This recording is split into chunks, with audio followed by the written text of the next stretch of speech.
cuando mi cuñada se declaró trans, la corrieron de la casa, de modo que yo obligué a mis suegros a vender dicha casa.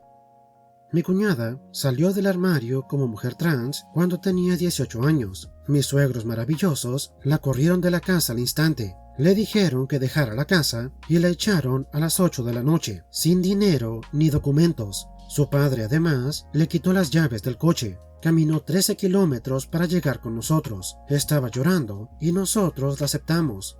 Es un comportamiento horrible y mi esposo y yo hubiéramos cortado contacto con ellos si eso fuera todo lo que hubieran hecho. Pero, aparte, también se negaron a entregarnos sus documentos. Mi cuñado tuvo que ir e irrumpir en su casa para poder conseguirlos. También, aparte de eso, sacaron todo el dinero de su cuenta conjunta.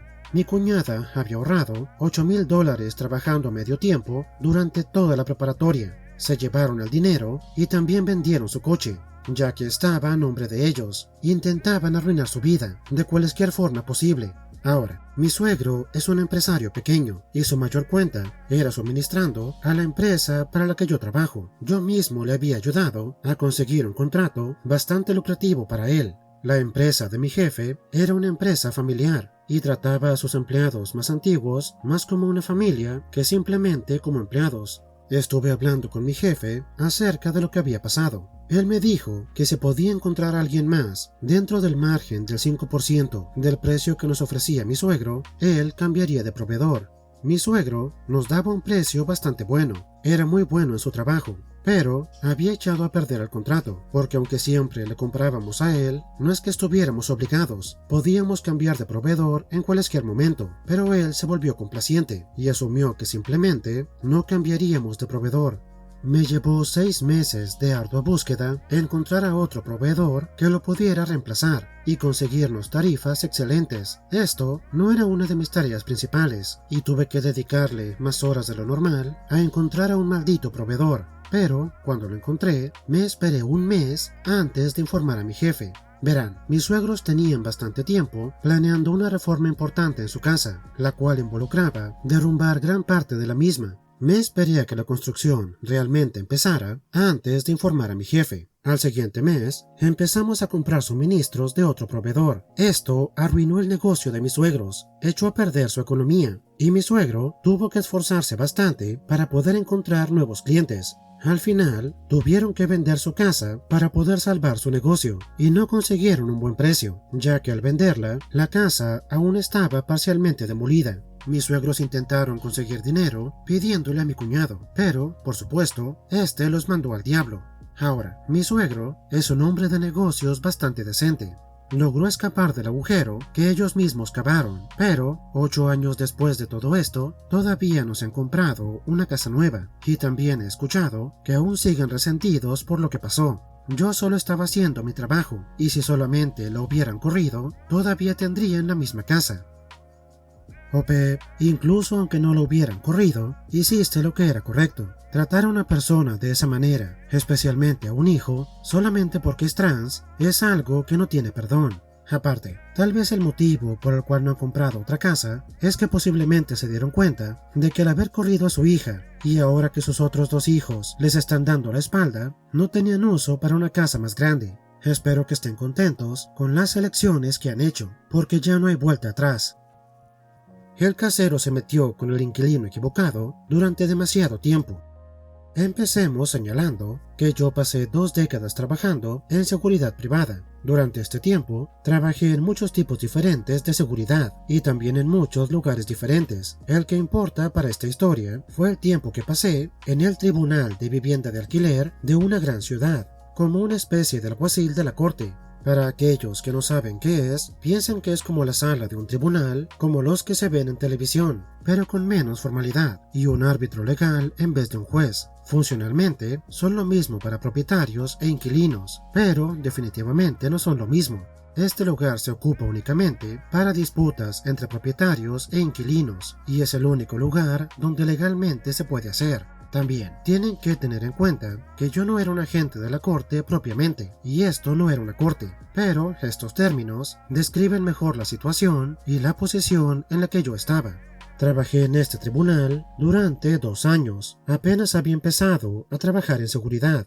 tenía entre 18 y 20 años. Al ser esta una gran ciudad, el número de casos en los que trabajé supera mi capacidad para contarlos. Vi todo lo que se podía ver. Nadie puede sorprenderme con una historia porque ya las he visto todas. Ahora, en detalle, una de mis tareas secundarias era asegurarme que ambas partes tuvieran todas las pruebas que se presentaban. Hacía bastantes fotocopias y todo el tiempo leía, o por lo menos inspeccionaba, todas las cosas que copiaba para asegurarme que nada era cortado o se volvía ilegible. Para cuando dejé de trabajar ahí, posiblemente ya entendía cómo funcionaba todo lo suficientemente bien como para ser yo mismo un adjudicador. Bueno, no, obviamente no, pero, desde luego, tampoco iba a ocupar un abogado si alguna vez me presento al Tribunal de Vivienda. Además de todo esto, también tenía un conocimiento bastante profundo de cómo funcionaba el sistema, más allá de las propias normas, como, por ejemplo, los jueces siempre daban un poco más de margen cuando una persona se representaba a sí misma, en contrario de alguien que tenía su propio abogado, o como el árbitro se enfadaba cuando una de las partes hablaba fuera de turno. En serio, nunca hagan esto.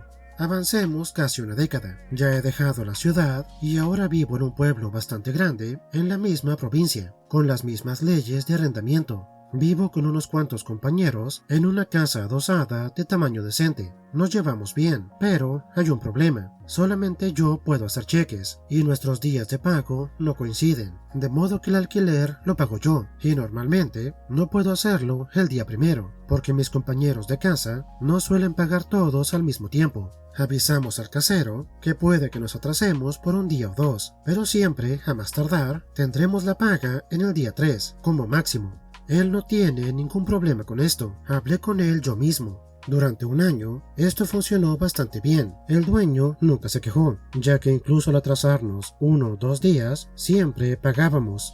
Aparte, éramos bastante tranquilos y no dañábamos la propiedad. Éramos casi inquilinos perfectos. Ahora, no tengo ni idea de por qué, pero un día esto cambió. Sospecho que otra persona de la empresa empezó a supervisar la región. Un día, de repente, nos llegó un citatorio para el Tribunal de Vivienda de Alquiler. Esto pasó cada día 2 de cada mes por impago de alquiler. En realidad, esto no da lugar a un caso, porque pagamos el mismo día, pero ahora también tenemos que pagar la tasa de la solicitud que el propietario pagó para poder notificar la citación. Yo me quejé con el vecino, que además también era el superintendente del edificio, el cual me explicó que el contacto del dueño de la empresa exigía el pago el primer día del mes, sin excepciones. Esto no funcionaba con nosotros, de modo que en los 2 años siguientes tuvimos que pagar esa tasa unas 15 o 20 veces. Podría haber recurrido al tribunal, pero técnicamente no había nada que pudiéramos hacer, y yo lo sabía.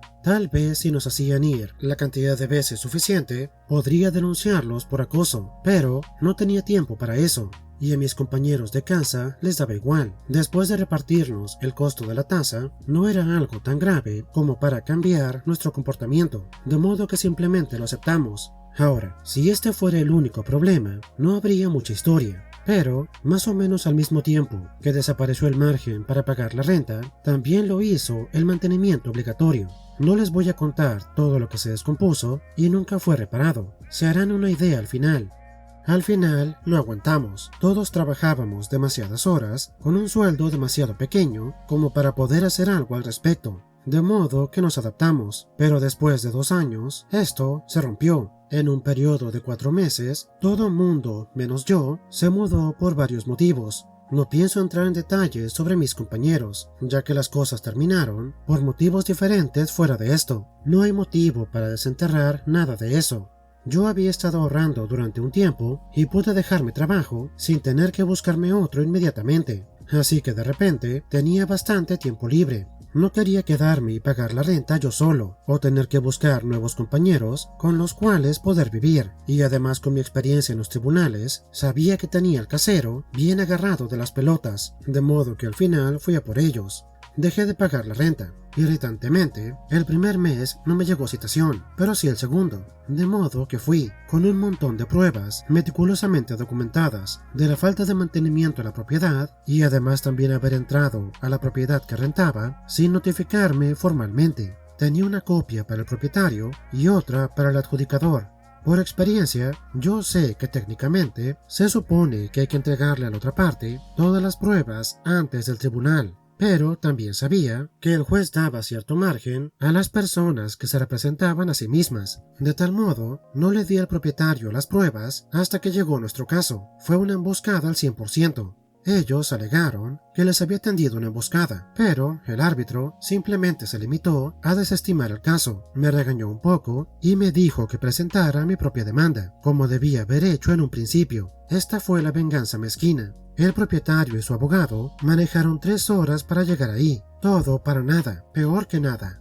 Yo presento mi propia citación y eventualmente llega el gran día. Para este punto, ya han pasado casi 4 meses desde que no he pagado la renta. Si pierdo, estoy preparado, pero no creo que vaya a perder.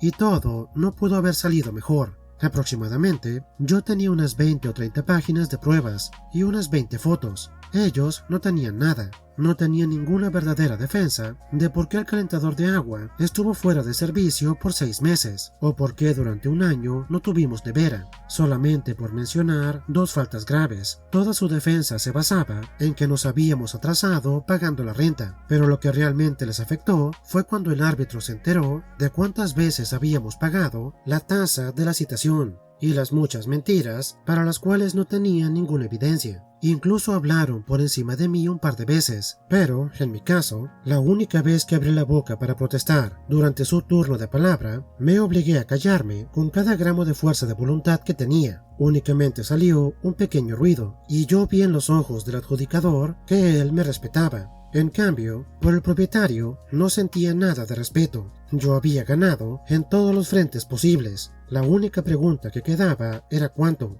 Era más de lo que había visto nunca. Me dieron 9 meses de renta gratis y al casero le ordenaron que arreglara todo lo que estaba descompuesto antes de que terminara el siguiente mes. De lo contrario, me darían más. Al final del 8º mes, avisé que me iba a ir y finalmente me fui al final del 9º. Como el casero nunca me renovó el contrato, no tuve que darle el preaviso de 3 meses, como el contrato especificaba. Si quieren que les dé una cifra, cuando el tribunal juzgó a mi favor, básicamente obtuve $13,000 a mi favor, ajustado a la inflación y redondeado. Además, también hice que el propietario y su abogado condujeran por 3 horas, 2 veces, únicamente para perder. La cara del dueño estaba tan roja que al final pensaba que le iba a dar un ataque al corazón, pero no fue así. Adiós, Mark.